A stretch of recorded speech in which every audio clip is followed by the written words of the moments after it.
Your money problems aren't about math, they're about how you think. Shocking, right?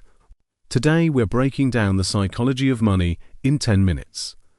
Your money problems aren't about math, are about how you think. Shocking, right? We've all been told that getting good with money is just a matter of crunching numbers. Save 20% of your income. Invest in low-cost index funds. Avoid debt. But if that's true, why do so many people who ace the math still end up stressed, broke, or unfulfilled? Why do some folks with modest salaries retire comfortably, while others with six-figure incomes live paycheck to paycheck? Morgan Housel, a former Wall Street Journal columnist and author of The Psychology of Money, argues that the answers lie not in spreadsheets, but in the messy, illogical, deeply human way we think about money. This book isn't about formulas or get-rich-quick schemes. It's about the hidden forces and emotions, biases, and life experiences that shape every financial decision we make. And today, we're diving into how understanding those forces can transform your relationship with money, from a source of stress into a tool for freedom. Let's start by uncovering why your money problems stem from how you think, not just math skills. Imagine two people, Sarah and Mike. Sarah is a math whiz. She aces her personal finance class, knows exactly how compound interest works, and can recite the rule of 72 in her sleep. Mike, on the other hand, barely passed high school math. He can't tell you the difference between a stock and a bond, but he grew up watching his parents work 2 jobs to pay the bills, so he's always been hyper-aware of not overspending. Who do you think is better with money? Most of us would bet on Sarah. But here's the twist. Sarah lands a high-paying job after college and immediately upgrades her lifestyle: bigger apartment, fancier car, weekend trips with friends. She tells herself she deserves it and that her raise can cover it. Before she knows it, she's maxed out her credit cards and has nothing saved. Mike, meanwhile, takes a modest job, lives in a small apartment, and saved 15% of his income every month. He's not following a fancy formula, he's just terrified of ending up like his parents, struggling to make ends meet.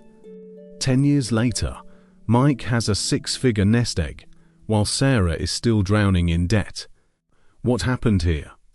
Sarah had the math skills, but Mike had the mindset. Housel calls this the behavior gap, the chasm between what we know we should do with money and what we actually do. And that gap is almost always caused by how we think, not how good we are at adding numbers. Our brains are wired to prioritize short-term pleasure over long-term security.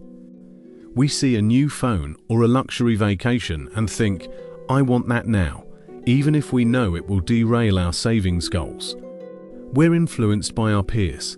Everyone around us is upgrading their homes or buying new cars. We feel like we have to too, even if it doesn't align with our financial reality. And we're terrible at understanding risk.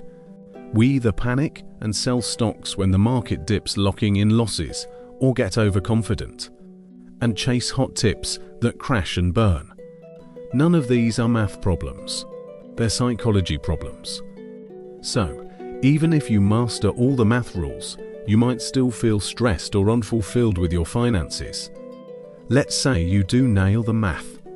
You save 25% of your income, invest in a diversified portfolio, and avoid high-interest debt.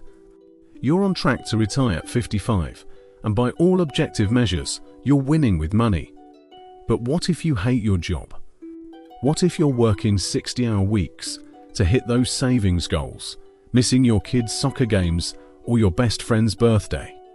What if you're so focused on being responsible that you never take a vacation or splurge on something that brings you joy? Housel argues that money without purpose is just numbers. He tells the story of a man named Ronald Reed, a gas station attendant and janitor who died at 92 with $8 million in the bank.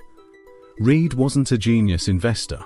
He just lived frugally, invested consistently in blue-chip stocks, and let time do the work. But here's the key. Reed didn't hoard his money out of greed. He loved his simple life. He gardened, read books, and spent time with his family.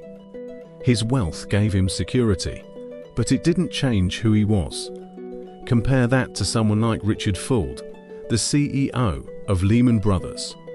Fuld was a brilliant financier who made millions, but he was so obsessed with growing his wealth and status that he ignored the risks in his company's portfolio.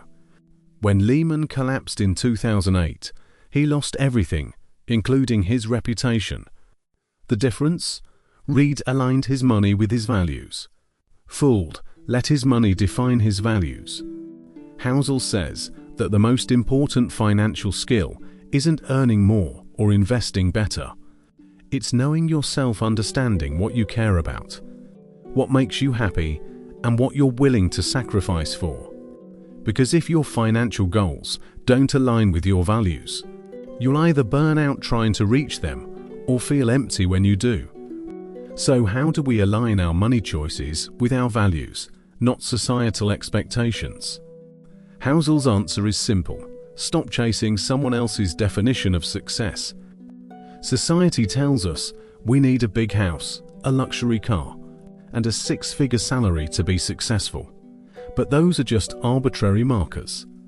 What if success for you is having the freedom to work part-time so you can travel, or being able to support your aging parents, or never having to worry about paying the bills, even if that means living in a smaller home? Housel shares the story of a woman named Annie Duke, a professional poker player. Poker players know that even the best decisions can lead to bad outcomes, and vice versa. Duke applies this to money. She focuses on making good decisions based on her values, not obsessing over the outcome.